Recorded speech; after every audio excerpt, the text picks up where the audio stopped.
Hello everyone, कैसे हैं तमाम दोस्त बाप जी। ये देखें, आंखें ख़राब होना ये बहुत बड़ी तोपखाना नहीं है, ये बहुत बड़ी बीमारी कोई नहीं है।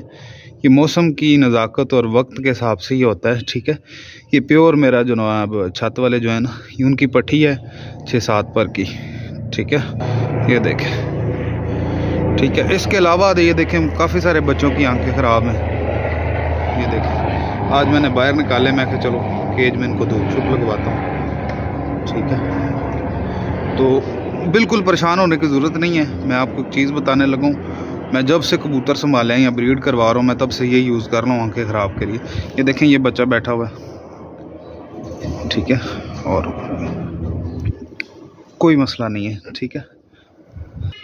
ये ड्रॉप जनाब, ठीक है, बैटनी सोल एन, कोई इतना बड़ा लंबा चौड़ा चक्कर नहीं है, ठीक है। 60 रुपये का ड्रॉप है और मेरा ख्याल है 2 दिन